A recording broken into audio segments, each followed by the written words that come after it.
No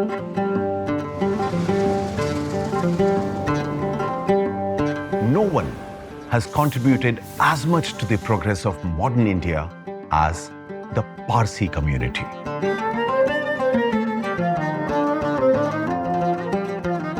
In fact, they have made a significant contribution to developing Mumbai as the economic capital of India and laying the foundation for the advancement of modern India.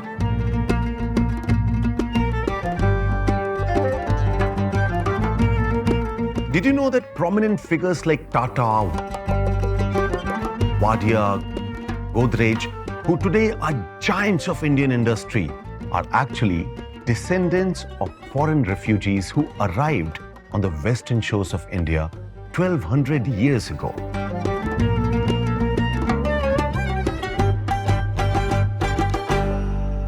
In Navsari, Gujarat, there was a Parsi priest and poet named Dastur Boman Kalkobad Sanjana. In 1599, Dastur Boman wrote a magnificent poem called Kisseh-i-Sanjaan.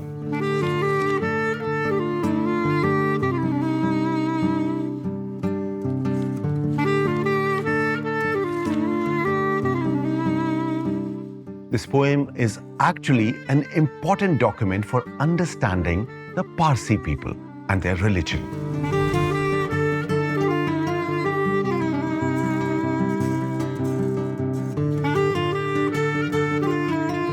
It reveals that all Parsis originally resided in Iran. They are the descendants of those priests who were entrusted with the sacred Parsi fire known as the IranShah.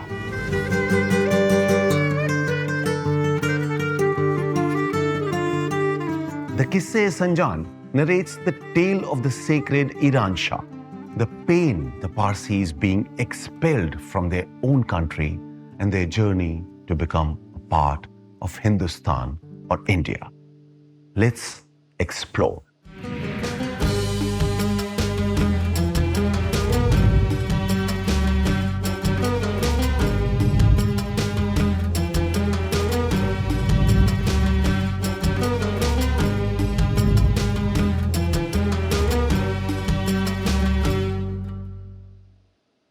From 2002 to 2004, the Indian Archaeological Society led excavations in Sanjaan in Gujarat,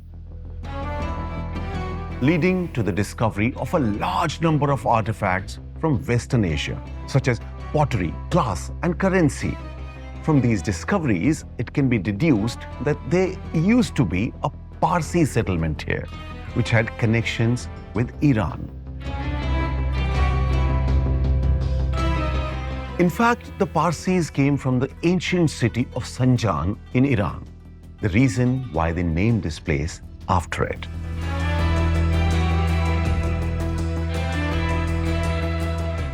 This is the oldest Parsi settlement in India, as confirmed by Arab travelers such as Al-Masudi, Al-Biladri, Ibn Hawqal, and Al-Ishtkari in their writings. Now let's take you to Iran, where this story begins.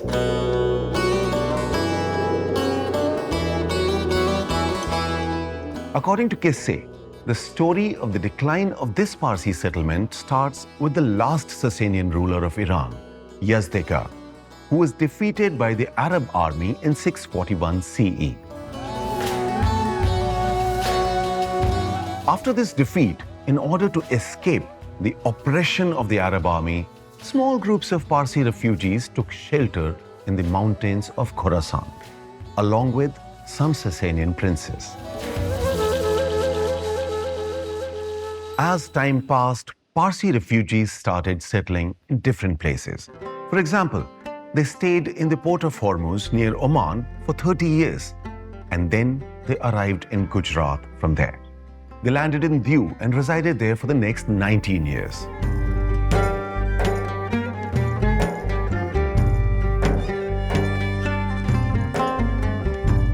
Then came a time when they decided to leave Diu as well. According to a folklore, while leaving Diu, the Parsis encountered a dreadful storm.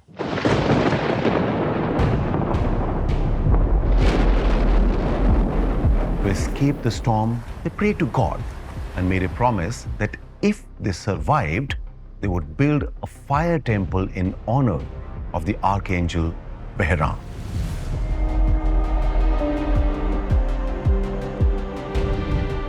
It is said that after this, the storm suddenly ceased.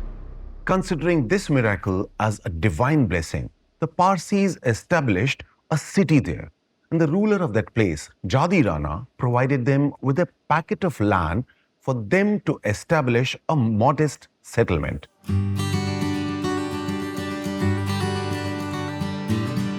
Another story says that initially, Jaadi Rana had refused entry to the Parsis into his kingdom. He sent a glass filled with milk to the Parsis to show them his kingdom was already full, leaving no place for them. The leader of the Parsis then mixed jaggery in the milk and sent it back to Jaadi Rana. This gesture was meant to convey that if permitted to stay, they would mix with his people, adding sweetness to their lives. This message won the king's heart, and he granted permission for the Parsis to stay. Afterwards, the Parsis established a city named Sanjaan on the land granted by the king. Also, with Jaadi Rana's permission, they built a fire temple called Atash Behram and named it IranShah in memory of the homeland from where they had been uprooted. The Parsis resided in this place for the next 300 years, after which they were once again forced to move in northern and southern directions from Sanjaan.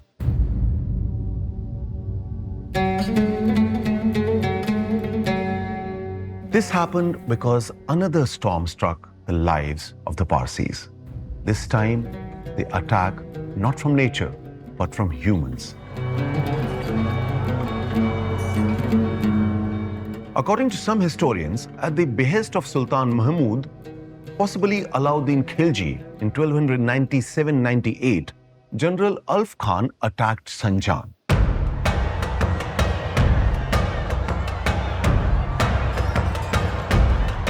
Upon the advice of local rulers, the Parsis took up arms, but they could not withstand the attack for long.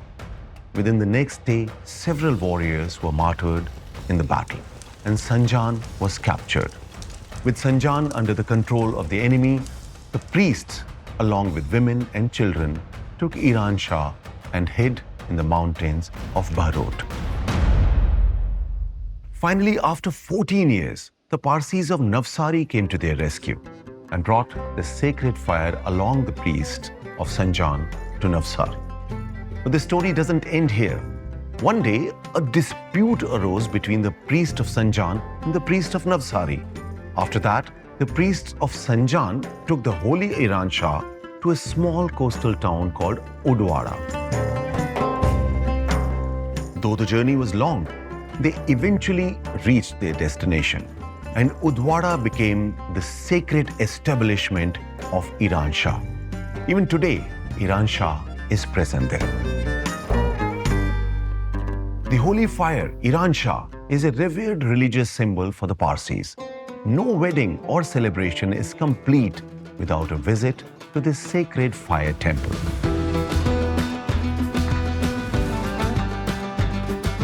The history of the Parsis in India is about a community that came into the shores of a foreign land and adjusted readily with its cultural and social practices. They then went on to build their future and fortunes over the centuries, emerging as great industrialists, scientists, legendary philanthropists, shaping modern India into what it is today.